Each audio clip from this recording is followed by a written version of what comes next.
된다는 말씀을 드립니다. 그래서 혹시 지금 이게 되면 지금 저희가 이 방송 사이트는 지금 저희가 공개할 수 있는 부분들은 이제 공개를 하고 있는데 이후에도 오늘 촬영되고 강의된 부분들에 대해서는 아마 볼 수 있도록 저희가 모든 것들을 제공하도록 준비를 하고 있습니다. 유념해 주시면 감사하겠습니다.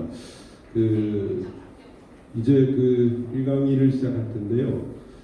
1강의 제목은 이제 코로나 시대 대비 2020년 결산 및 2021년 예산 계획입니다. 2020년이 결산되는 것 중에 종교인 소득과세에서 또 중요한 것이 하나 있는데 그것은 이제 내년 3월 11일, 3월 10날이 지급명세서를 제출해야 될 시한점인데요. 그 전까지 저희가 이제 연말정산도 하고 몇 가지 과정이 있는데 이전에 저희가 종교인 소득과세가 2018년 1월 1일부터 시행되면서 2년 정도는 지급명세서 연말정산을 해서 세무정리를 할 때에 지급명세서 제출에 대해서 좀 미비된 부분들 혹시라도 잘못된 부분이 있을 때에 가산세에 대해서 2년 정도는 가산세를 유예를 해줬습니다. 그래서 이제 2년이 지났습니다. 2년이 지나서 18, 19년이 지나서 이제 20년이 되었고 내년도 3월 11일 날까지는 이제는 정확하게 지금 해야 되는 지금 상황입니다. 그래서 오늘 세미나가 굉장히 중요합니다. 그래서 오늘 중요한 과제를 안고 있는데 첫 강의로 안세세무법인의 공동대표이신 김영근 회계사님 나오셔서 앞서 말씀드린 첫 주제를 갖고 강의를 해주시겠습니다. 여러분 박수로 맞아주시면 감사하겠습니다.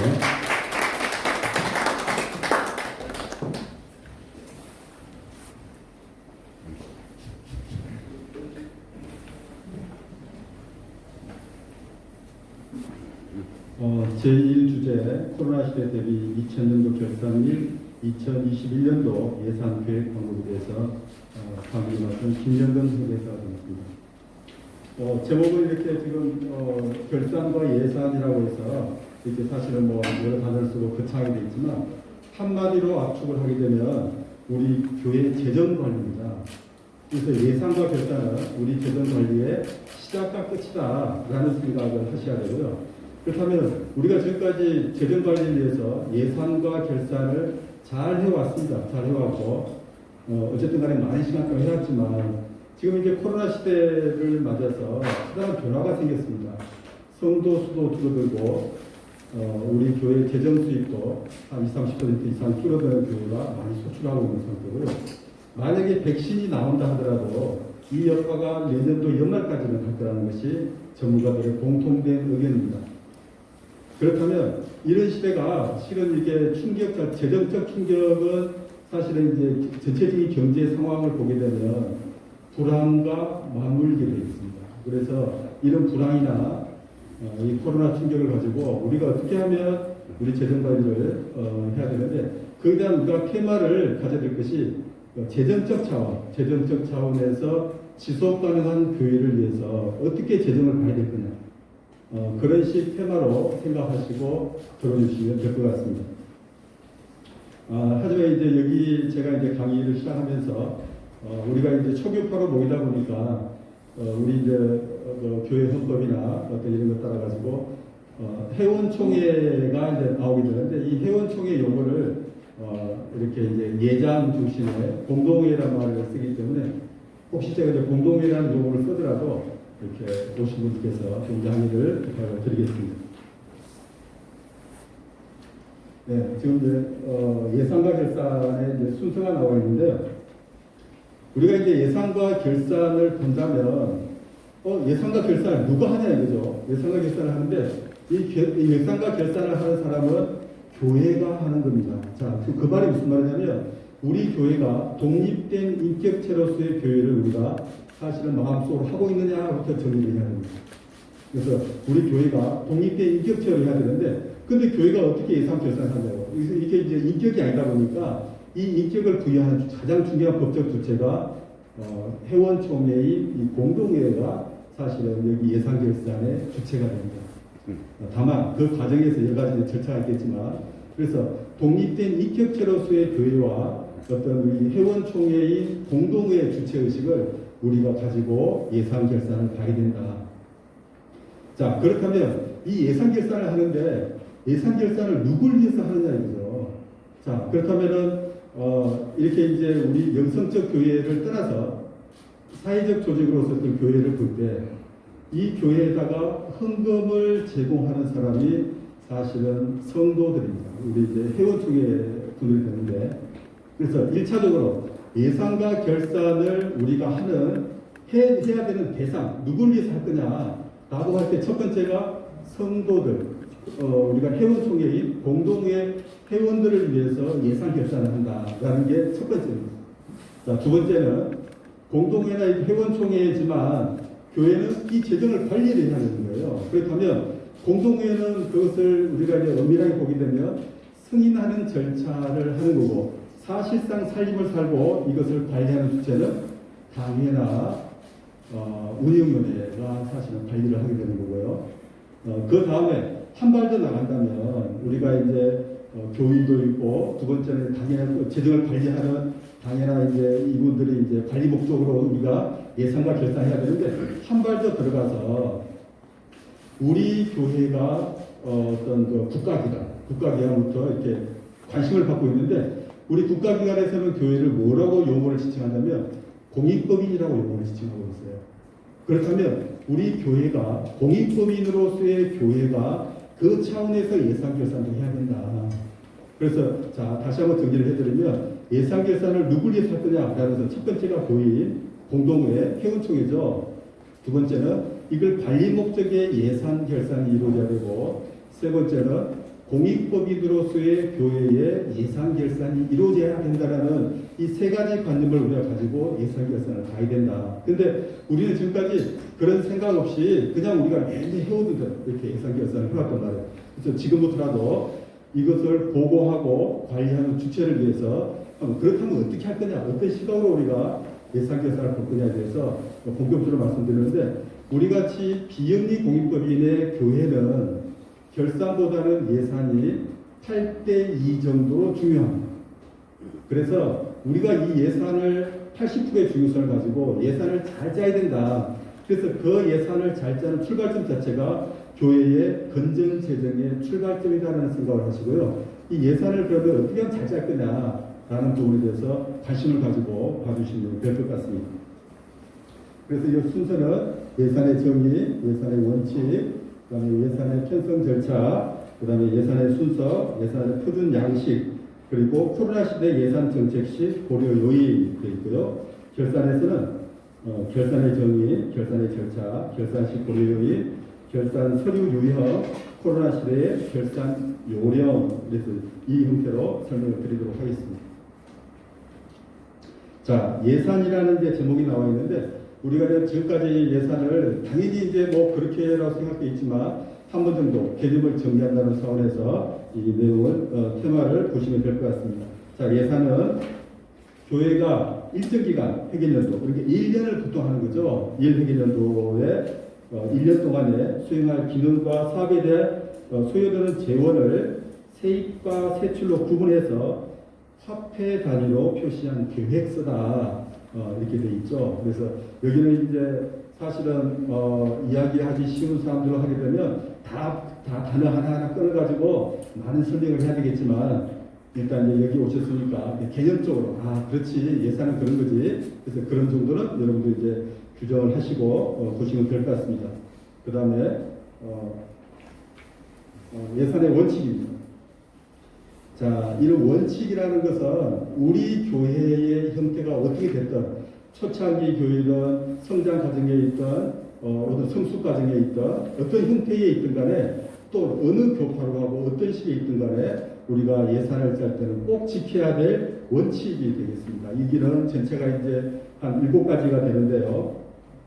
그래서 이것은 우리가 이제 개념적으로 꼭 이렇게 숙지를 해야 되고, 이렇게 예산을 짜는 사람들은 여기 대해서 어느 하나 원칙이라도 놓치지 않고, 우리가 올해 예산을 짜는데 이런 원칙을 준수했느냐라는 것에 대해서 깊게 생각을 해보는 그런 계기가 됐으면 좋겠습니다. 첫 번째가 공개의 원칙입니다. 자, 공개. 누구한테 공개할 거냐? 자, 여기다가 이렇게 교회다가 헌금을 내는 가장 중요한 주체인 교인들한테 공개를 해야 한다는 소리입니다. 그래서 이 헌금을 내는 교인이 마음속에가 저항감이 있으면 안 돼요. 헌금을 내는 데 있어서 그리낌이 있다든지 저항감이 있다든지 그런 일이 있으면 안 되고 교인들이 정말 편안하게 내가 교회에다가 낸 돈들을 정말 교회가 잘 쓰고 있구나. 그런 계획들이 잘 이루어지고 있구나. 잘 아껴 쓰고 있구나. 그런 것들에 대한 저항이나 정말 내가 내고 싶은 마음이 들 수 있도록 그런 공개를 하셔야 되고 공개를 안 하게 되면 지금도 마찬가지로 이제 우리가 초창기 교회나 성장하는 교회를 보게 되면 목사님께서 그냥 임의로 이렇게 예산을 이렇게 짜시고 또 이렇게 너무 이제 우리 성도들 수가 적다 보니까 이렇게 결정하셔가지고 그냥 진행하시는 쪽, 안 그러면은 이렇게 단예나 이렇게 운영인의 측에서 이렇게 작성을 해서 이게 그대로 진행하는 그런 형태도 있죠. 그래서 이 공개 원칙은 굉장히 중요한 겁니다. 그래서 우리 예산을 이런 정보 공개, 이 정보 공개 부분들이 사실은 이제 우리 정관을 보시게 되면 정보 공개에 대한 부분들에 대해서 조금은 엄격하게 되어 있는 교회가 대부분이 많습니다. 그런데 그 부분들을 이렇게 사실상 이 공개를 위한 그런 쪽에 대해서 다시 한번 재고를 하셔가지고 이 우리 교회 공동회 회원들이 이렇게 어느 정도 일정 높고만 되면 쉽게 이런 식의 예산과 결산을 볼 수 있는 그렇게 엄격함을 조금 줄이시는 게 좋을 것 싶습니다. 두 번째가 회계연도 독립의 원칙이 되겠습니다.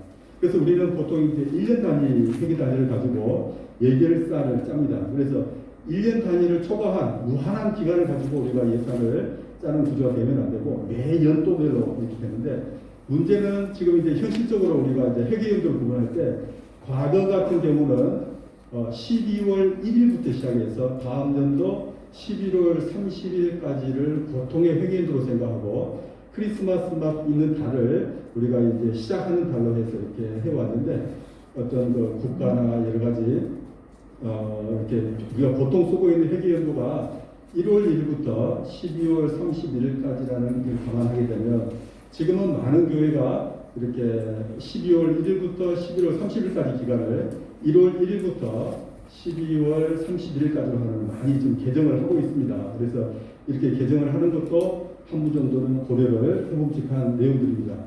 그래서 만약에 우리가 이제 그런다 하더라도 이 독립원칙에서 예산은 미리 우리가 예산을 짜서 승인을 해야 되고 결산이라는 것은 해가 지나서 결산해야 되는데 사실상 우리가 예산 때문에 공동회를 소집할 수가 없고 또 결산 때문에 공동회에서 1년에 이것을 가까운 달에부터 이것을 2번 할 수가 없단 말이에요. 그래서 이런 것을 감안한다면 우리가 1월 1일부터 12월 31일까지 했을 때 예산과 결산을 동시에 하는 이렇게 이제 공동회의 회원총회를 하게 되는데 이 같은 경우는 보통 1월 말부터 2월 초중순까지 해서 한꺼번에 하되 자 그렇다면 1월달 예산을 어떻게 할 거냐라는 부분이 있죠.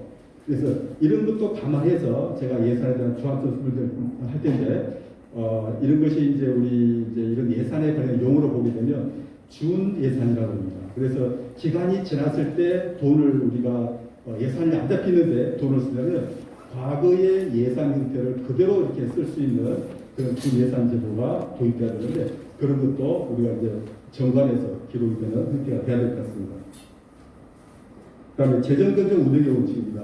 우리가 이제 또 목사님들께서 많은 또 이렇게 생각을 하고 계시는 게 예산 수입을 다 잡아놓으면 세입대로 다 써야 되잖아. 다 써야 돼. 써서 세입과 세출을 다 일치를 시키는 것이 우리가 예산에서 수지 균형을 맞추는 예산이니까 그렇게 해야 된다라는 것에 대한 것이 잡혀 있어요. 근데 보통 그렇게를 하라고 하는 것은 보통 이제 공공기관, 정부를 포함해서 공공기관이나 준공공기관 같은 데서는 당연히 세입과 세출을 일치하는 구조로 이렇게 돈을 쓰고 마무리를 하는 게 맞습니다. 당연히 돈을 다 써야 됩니다. 써야 되는데 우리 교회는 거기에 이렇게 간섭을 받지 않습니다.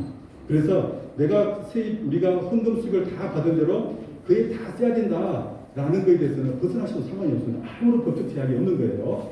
자, 하지만 이렇게 우리 아까 제가 서두에 말씀드린 대로 교회는 국가가 바라볼 때는 공익법인이라는 말을 씁니다. 자, 비영리 공익법인이라는 걸 쓰게 되는데요. 비영리 공익법인에서는 이렇게 들어오는 돈을 3년 내에 다 써야 돼요. 그래서 이 3년 내에 써야 된다는 규정에 대한 부분들을 있는데 이것에 이제 우리가 이제 그 교회가 어느 정도 이렇게 좀 작고 한 60, 70%에 해당되는 교회는 크게 문제가 안 되는데 대형 교회 같은 경우에는 3년 내에 쓴다는 부분들이 과거부터 우리가 이제 돈이 저장이 돼 있다든지 예금, 정기예금이 돼 있다든지 정기 적금이 돼 있다든지 그렇게 해가지고 3년을 초과하는 돈이 만약에 우리 교회가 쌓여 있다라고 하게 되면 그것은 증인세 대상이 될 수가 있어요. 그래서 그런 부분은 앞으로 법적인 조정을 더 준비를 해야 되겠지만 처음에 이 건전재정, 수지 균형을 맞춘다는 것을 먼저 벗어나셔야 돼요. 다 벗어나야 되지만 우리 교회 들어온 돈은 3년 내에 사용해야 된다는 그런 것을 두 가지를 잘 고려해서 건전재정 형태를 하시면 된다. 그래서 제가 이 건전재정에 자꾸만 이것을 좀 더 강조를 드리는 이유는 제가 오늘 여기 있었던 것도 우리가 코로나 시대나 불황 시대를 맞이해가지고 재정적 차원에서 지속 가능한 교회를 유지하기 위해서 우리가 이 건전재정 형태에서 제일 먼저 채무를 없애야 되겠다. 채무 상환을 우리 예산의 주안점에 1번으로 두는 것도 적극적으로 고려를 해봐야 되겠다는 생각을 하는 거고요. 그 다음에 감축 예산을 우리가 생각해야 된다라는 쪽. 그 다음에 우리가 그 예비비나 2월에 있잖아요. 차년도 2월에. 차년도 2월에 적정 규모를 전문가들한테 이야기를 들어서 우리 교회는 내년도에 2월 해야 될 금액을 어느 정도의 비중 금액을 가지고 우리가 2월에 해야 될 거냐. 그런 2월액이나 예비비의 적정성 부분들도 교회가 꼭 생각하셔가지고 그 2월 할 수 있는 그 규모를 잡을 수 있는 노력을 하셔야 된다. 자, 그렇지 않으면 이것이 아까 했던 재정건정 이런 식의 어떤 원칙을 제공할 때 우리가 꼭 준수해야 될 그런 내용을 생각이 듭니다. 한 장을 넘기시면 그 다음에 목적의 사용 금지 원칙입니다. 목적의 사용 금지 원칙은 예산의 세입을 받아가지고 이렇게 세출 예산을 다 적어놓으면 우리가 처음에 교회가 출발할 때부터 사용의 범위와 한도가 다 정해져가지고 출발을 합니다. 자, 예산이 됐다면.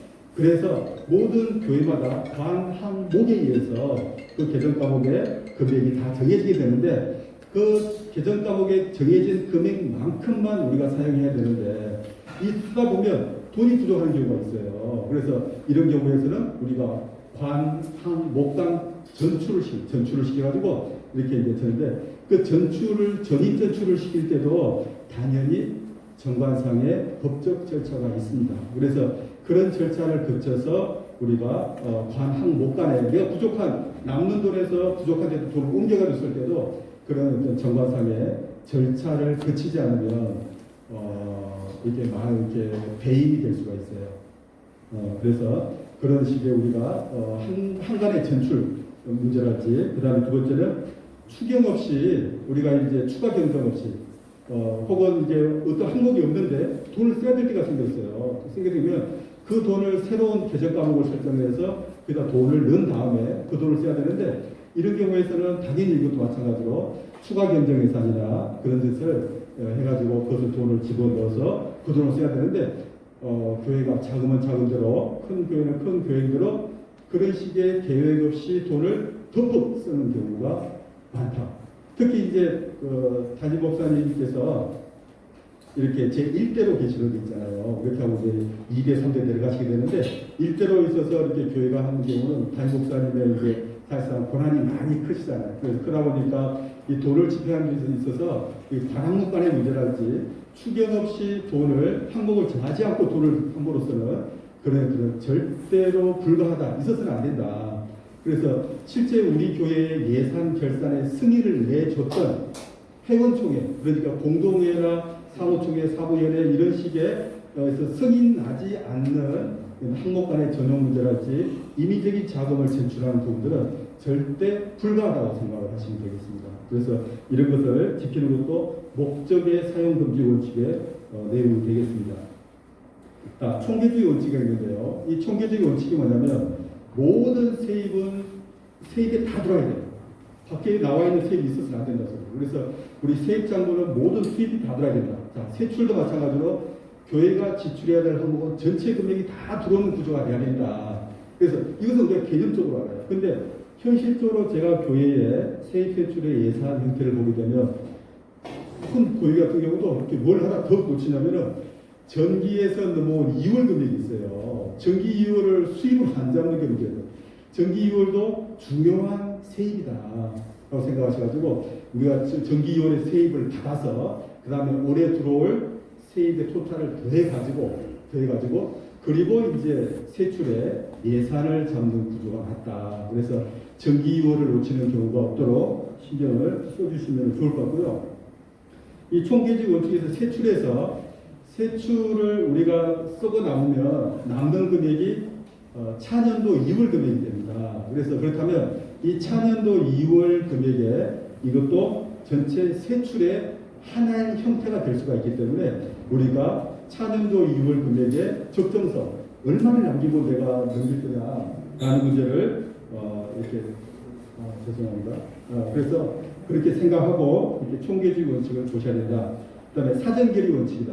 자, 사전결의는 뭘 사전에 한다 소리야? 사전이라는 의미는 집행하기 전에 사전에 해야 된다. 하지만 우리가 현실적으로 이렇게 해가 시작하기 전에 예산총회와 결산총회를 동시에 하기가 번거로울 수가 있기 때문에 예산총회와 결산총회를 한꺼번에 하다 보니까 그렇다면 보통 결산총회다 기준을 맞춘단 말이에요. 그러면은 12월 말에 했을 때 사실상 공동회는 정기총회의 1월이나 2월 달에 정기총회를 해서 예산까지도 승인하는 그런 절차를 하게 되는데 우리가 승인이 안 됐지만 1월달 돈을 써야 되지 않습니까? 그러면은 그 1월달 돈을 쓰는 데 있어서 쓰는 예산이 준예산이라고 아까 제가 말씀드렸는데 그런 준예산 제도가 우리 정관에가 꼭 들어가 있어야 된다. 그래서 그런 준예산 제도를 통해서 예산이 우리가 결의가 안 됐는데 돈을 쓸 때는 전년도 예산에 줄여서 돈을 쓰는 준예산 제도를 교회가 받아들여서 하셔야 되는데 그걸 해놓지 않고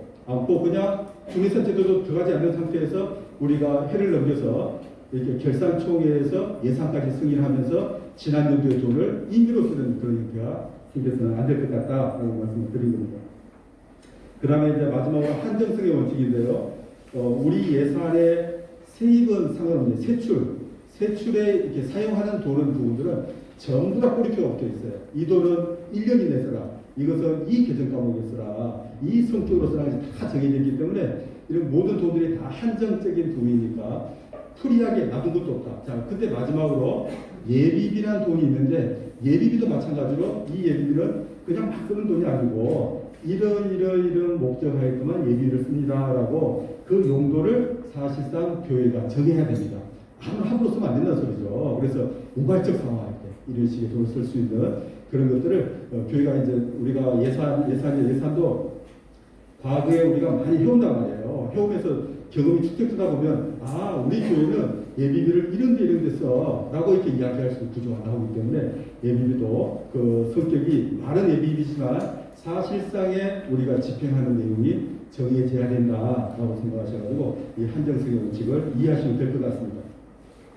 그 다음에 예산의 편성 절차 이렇게 말씀을 드리겠습니다. 이게 5번까지 이렇게 1번, 5번 되어 있는데요. 1번이 우리가 이제 소위 말하는 이제 그 부서에다가 예산 편성 지침서를 줘야 됩니다. 그래서 특히 요새같이 코로나 시대고 불황이 앞에 있을 때는 예산을 어떻게 짜세요? 자, 쉽게 말해서 교회는 여러 가지 사업을 합니다. 여러 가지 사업이 있는데 이 사업을 제가 또 다음에 설명을 드리겠지만 사업의 순서를 매겨놔야 돼요. 그래서 자, 1번은 우리는 하늘이 무료로 예배를 봐야 되니까 예배 봐야 되는 거고 최초안에 교회가 관리가 이루어져야 돼요. 자, 그것이 이루어진 다음에 우리가 선교 사업을 하자.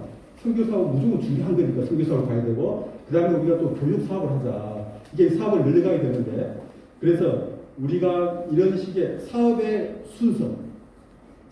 순서와 예산 규모를 잡아야 되는데 이 예산 규모를 잡는 것도 1차, 2차, 3차를 구상하셔야 돼요. 무슨 말이냐면 우리가 세입이 불황이나 코로나 여파 없이 100% 들어왔을 때 세출을 어떻게 할 것이며 만약에 이런 불황이 겹치고 성도수가 줄어들어가지고 이 세입이 80%가 됐다. 혹은 60%가 됐다. 그래서 1차, 2차, 3차라는 그런 거에 의해서 중요한 우리가 사업 구분도 중요하지만 각 사업별로 1차, 2차, 3차에 그런 식의 예산 편성 지침이 내려가야 됩니다. 그래서 이런 것도 한번 생각을 해보시면 다음에 시간이 지나고 할 때는 유용한 사용이 될 거라고 생각이 듭니다. 그 다음에 각 부서별로 이런 예산 지침서가 내려간 다음에는 2번, 3번 부서별 예산 요구서를 작성하게 되고 예산 담당사의 수합과 조정을 하게 됩니다. 그래서 이것은 보통 이제 재직회가 하는 일인데요. 재직회가 각각의 예산을 부서별로 이렇게 집계를 해서 조정을 한 다음에 4번 예산위원회에다가 올립니다. 보통 예산위원회는 당회의 소관으로 되어 있습니다. 그래서 당회 혹은 예산위원회 같은 용어로 보시면 되고요. 그래서 이렇게 집계된 것이 예산위원회나 당회가 올라가서 다시 이 부분들을 집계와 수정을 하게 되는데 당회에서는 일단 뭐 일반적으로 올라오면서 다 우리가 아는 내용들인데 다만 개수 조정을 하게 됩니다. 이 개수 조정은 특별 지출 항목하고 세입의 한도를 벗어나는 항목. 우리가 부서별로 이렇게 조를 쓰다 보면 특별하게 우리가 올해는 코로나가 왔으니까 이렇게 음향이랄지 안 그러면은 이렇게 온라인에 의해서 이렇게 예배를 본다든지 했을 때 특별하게 우리가 기자재가 들어갈 수도 있어요. 그렇다면 그 기자재 구입은 특별 지출이에요. 우리 평상시 나타나야 되는 지출인데 불황과 이런 코로나 시대에서 특별 지출한 항목이 들어온다면 그것은 당회에서 특별 심의를 거쳐가지고 개수 조정을 하는데 다만 그 부분이 세입의 범위다. 자, 세입의 범위를 초과할 수는 없기 때문에 만약에 이 특별 지출이 세입을 초과하게 되면 거꾸로 우리가 지금 필요 불급하지 않는 항목을 제거하는 순서가 나오는데 그 제거하는 순서를 각 부서에서 제공을 해줘야 한다는 거예요. 각 부서에서 아까 우리가 하는 사업의 순서와 이것이 전체 세입이 줄어들었을 때 어떤 항목부터 제거하겠다는 1차, 2차, 3차에 줄이는 항목에 그 부분들을 각 부서가 제공했을 때 우리가 정말 해야 될 부분들을 올리고 나고 나면 그것에 3차 내용이랄지 그런 부분을 가지고 제거한 다음에 우리가 당회에서 조정을 통해 가지고 최종적인 숫자를 집계하고 여기에 대한 최종 승인권자인 회원총회에다가 예결산을 예산을 올리는 겁니다. 올려가지고 승인을 받는 그런 구조로 이해를 하시고 이 절차를 우리가 이제 앞으로는 더욱더 우리가 올해 내년도 그치면서 이런 식의 세입의 예산에 이런 식의 편성 절차가 몸에 좀 익숙할 수 있도록 교회가 노력하시면 많이 교회가 살림에 도움이 될 거라고 생각합니다. 그 다음에는 예산 순서입니다. 자, 예산 순서는 우리가 예산의 순서를 할 때 예산이라고 우리가 보통 하게 되면 우리가 세입과 세출이 있지만 사실상의 예산의 핵심은 세출입니다. 세출 예산을 어떻게 할 거냐를 우리가 짜는 거예요. 자, 세출 예산을 짜는데 세출 예산을 짜는데 세출에 무조건 세출을 할 수 없는데 그 범위를 잡아주는 거죠. 세출의 범위를 잡아주는 게 세입의 크기입니다. 세입의 크기가 세출의 범위를 잡아주는데 그래서 우리 예산이라고 한다면은 세출의 성격을 따지는 거고 그 세출의 범위를 잡아주는 게 세입의 구조다라고 생각하셔서 그렇다면 우리가 세출의 범위를 잡아주는 세입의 크기를 우리 교회는 어떻게 생각할 거냐라고 하고 세입을 보는 거예요.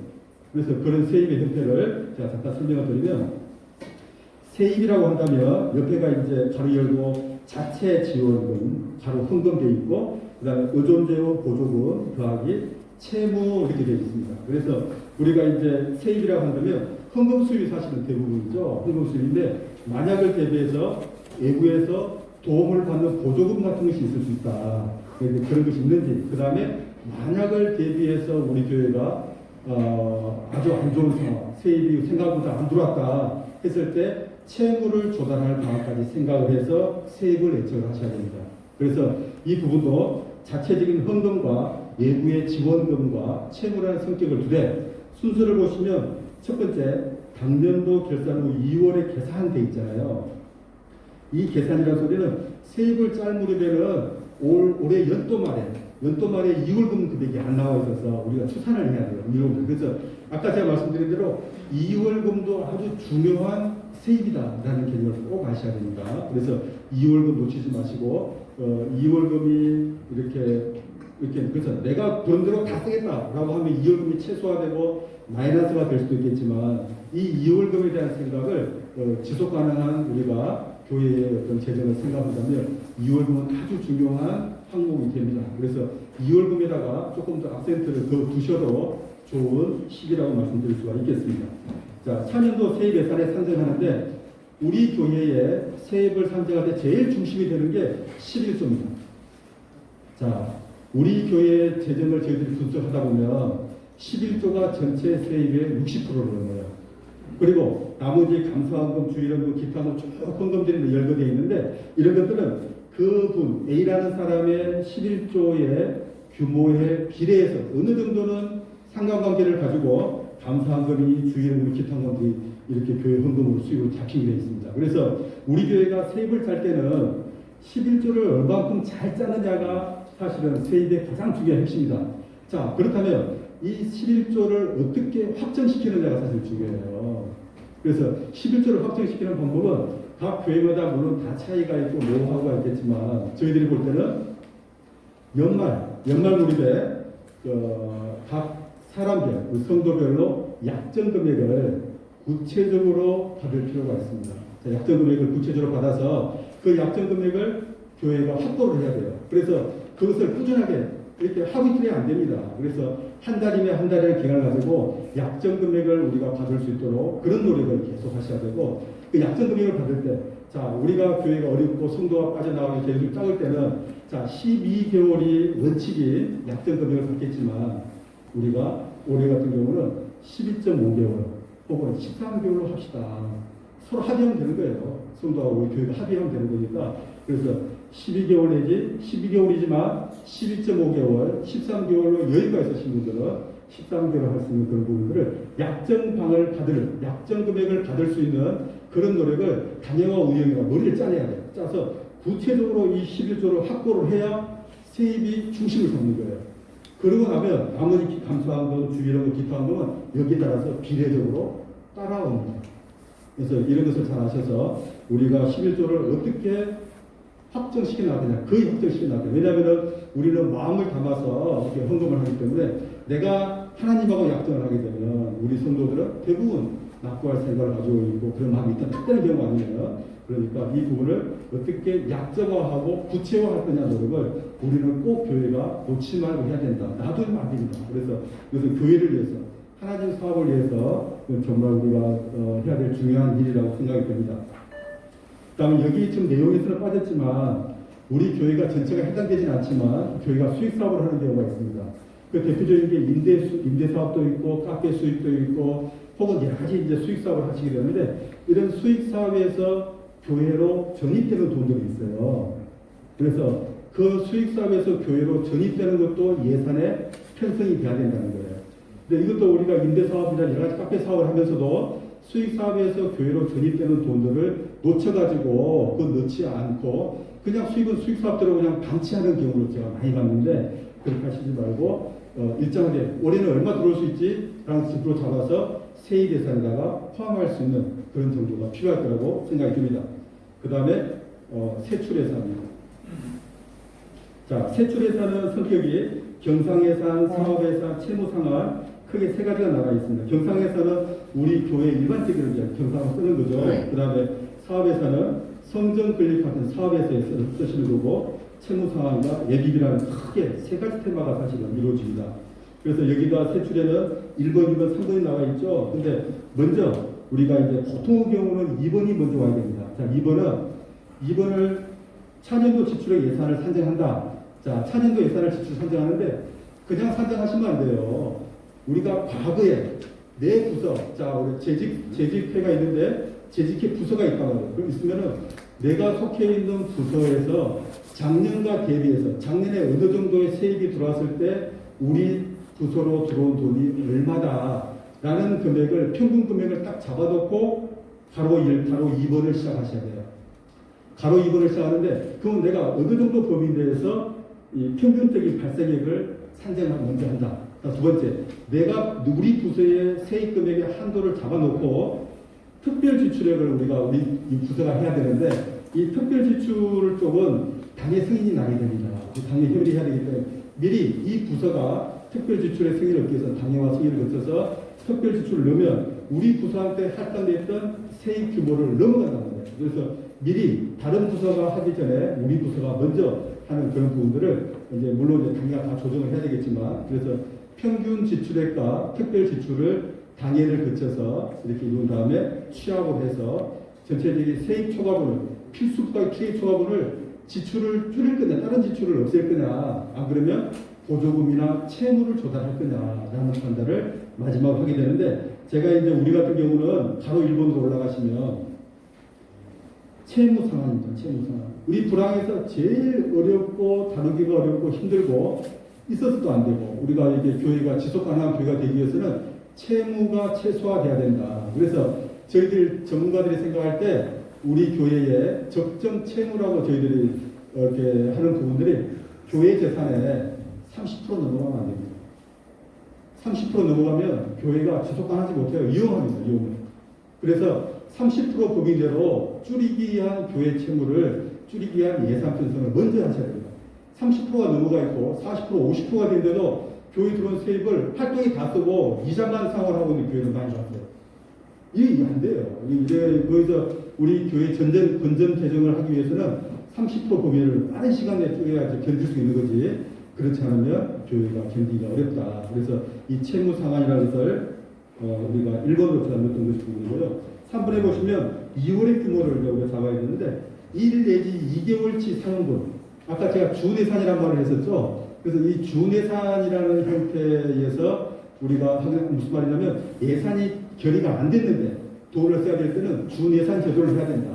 자, 그럼 준예산에서 우리가 쓰기 위해서 남겨야 될 2월 금액이 얼마냐라고 하게 되면 우리가 결산총회를 1월 말 2월 초로 가정하게 되면 많으면 2개월분, 적으면 최소한 1개월분 이상의 2월 금액을 놔줘야 된다 소리예요. 그래서 그런 식의 우리가 생각을 가지고 예산 전체를 보셔야 된다고 생각하시면 됩니다. 시간이 제한되어 있어서 빨리빨리 죄송합니다. 그 다음에 예산세 이제 표준 양식인데요. 표준 양식은 앞에가 이제 세입 부분이 있고 제가 B가 세출이 있는데 세입은 1번이 2월입니다. 전년도 2월에 그 다음에 헌금 수입, 과년도 수입, 전년도에 들어올 것이 올해 들어온단 말이에요. 그런 게 있어요. 과년도 수입, 그 다음에 사업 수입. 그러니까 이게 이제 아까 수익사회에서 들어오는 돈들이죠. 이게 사업 수입, 재산운용 수입, 차입금이랄지, 적립금 유출이랄지, 재산을 처분하는 돈들 이런 것들이 들어오는데 실제 이런 돈들을 쓰지 않는다 하더라도 이 항목을 빈칸으로 운용하셔야 돼요. 예산은 그렇습니다. 그래서 빈칸으로 해서 올해는 이런 것이 있느냐 없느냐 말이라도 한 줄라도 남겨서 우리가 체크하고 가는 어떤 예산 편성 과목이 필요할 거라고 생각됩니다. 자, 한 장을 넘기시면요.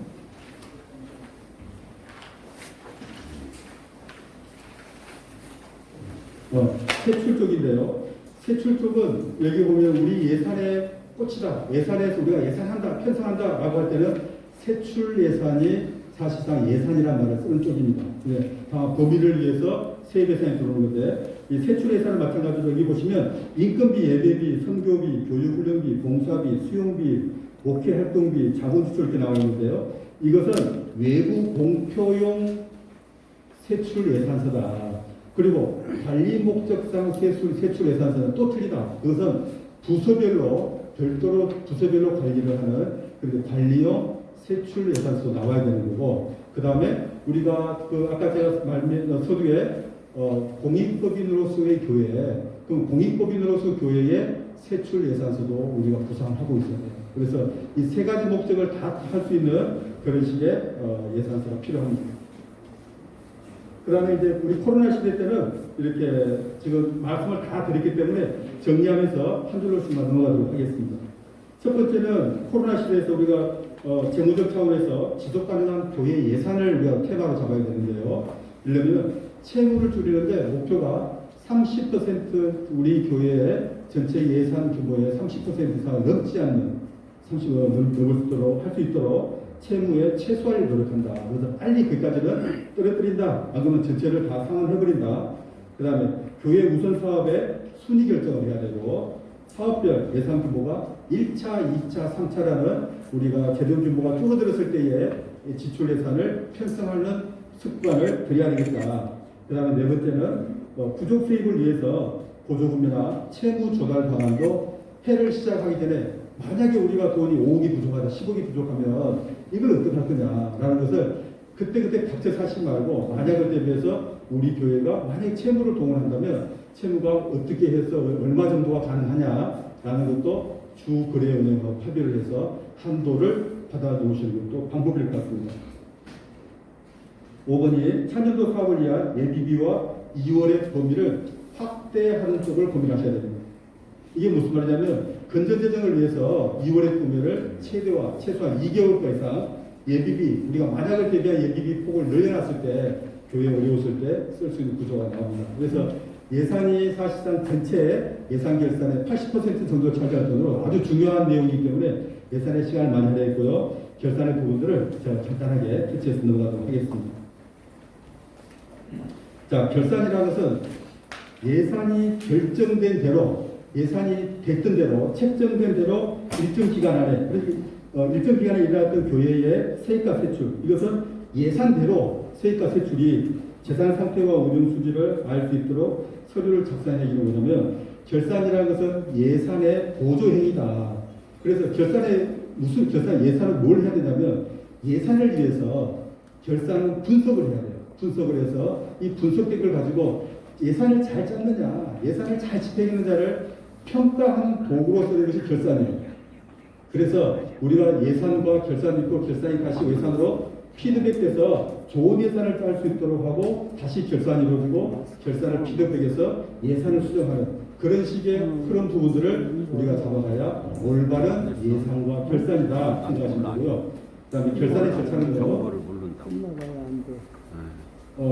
이렇게 2월금, 그러니까 전년도 넘어가도 2월금에다가 매월 세입 결산을 매월 결산을 해야 됩니다. 결산하셔야 되고, 그 다음에 기초와 기반에 돈을 들어오는 거니까 미리 우리가 내년도 돈을 올해 미리 받은 거나 혹은 연초에 우리가 작년 때 못 받은 돈을 올해 받는 경우가 있어요. 그래서 그런 이제 선수금과 미수금을 반영을 해야 되는데 이런 것들이 반영된 형태의 세입을 결산하셔야 되고, 네 번째 빠진 것은 수익사업의 전입도 우리가 고려해서 결산에 포함시키자.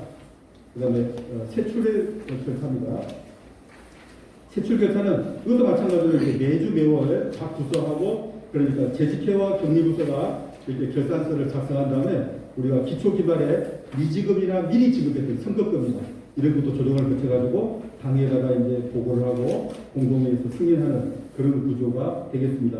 여기서 이제 우리가 마지막 꼭 점검할 것은 예비비와 2월금을 적정하게 생각한 대로 남아있느냐, 생각한 대로 썼느냐라는 부분들이 마지막 점검해야 될 세출 결산 절차가 되겠습니다.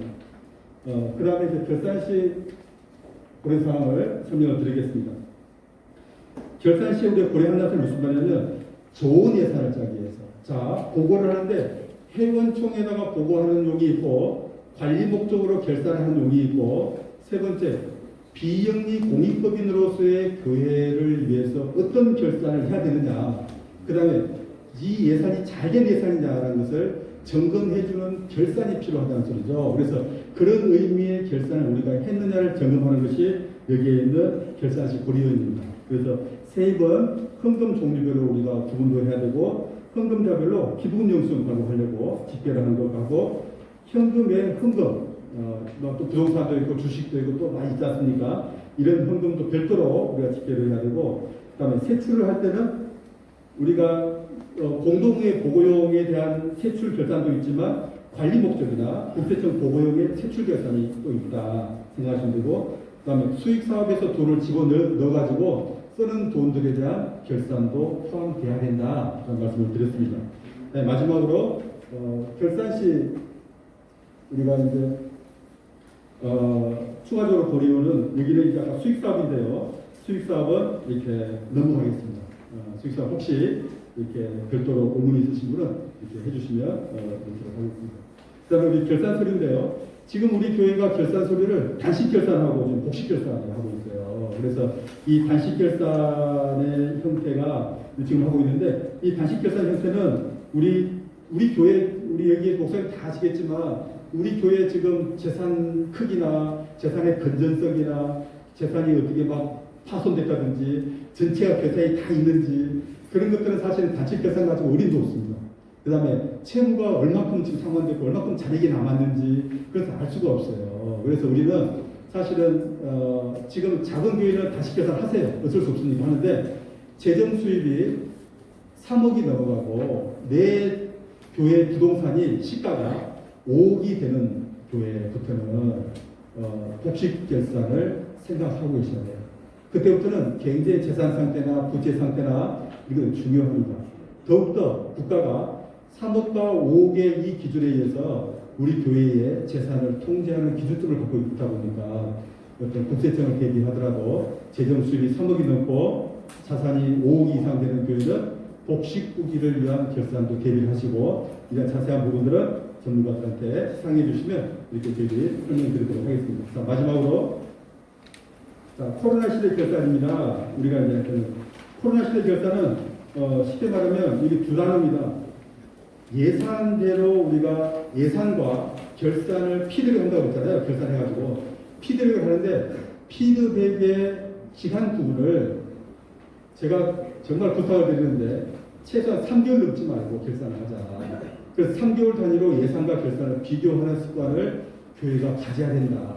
특히 불황과 코로나 시대에서는 3개월 단위의 예산 결산은 굉장히 중요한 기간 컷오프이기 때문에 이런 쪽에 대해서 대비를 하셔야 되고 그래서 부족한 부분들은 어떻게 할 거냐.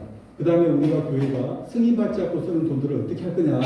그런 것들을 결산 때 잘 포인트를 잡아가지고 이렇게 우리 내부적으로 관리하고 그래서 우리 교회는 지금까지 추가 경정 예산을 하는 교회를 거의 못 봤어요. 제가 못 봤는데 앞으로는 1년에 한 번 내지 두 번은 추가 경정 예산에서 예산을 잡아야 돼. 다 잡아야 돼. 그래서 그런 노력을 연간에 1 내지 2회는 해야 된다라는 게 지금 코로나 시대 결산 시 주요한 고려위원으로 제가 이렇게 한 부분인데 제가 말씀드린 것을 잘 기억하시고 이렇게 잘 실행해 주시면은 오늘 교육에 했던 부분들이 보람이 있을 것 같습니다. 질문 있으면 하도록 하겠습니다. 우리 유익한 강의를 해주신 김영준 회계사님한테 박수 한번 부탁드립니다.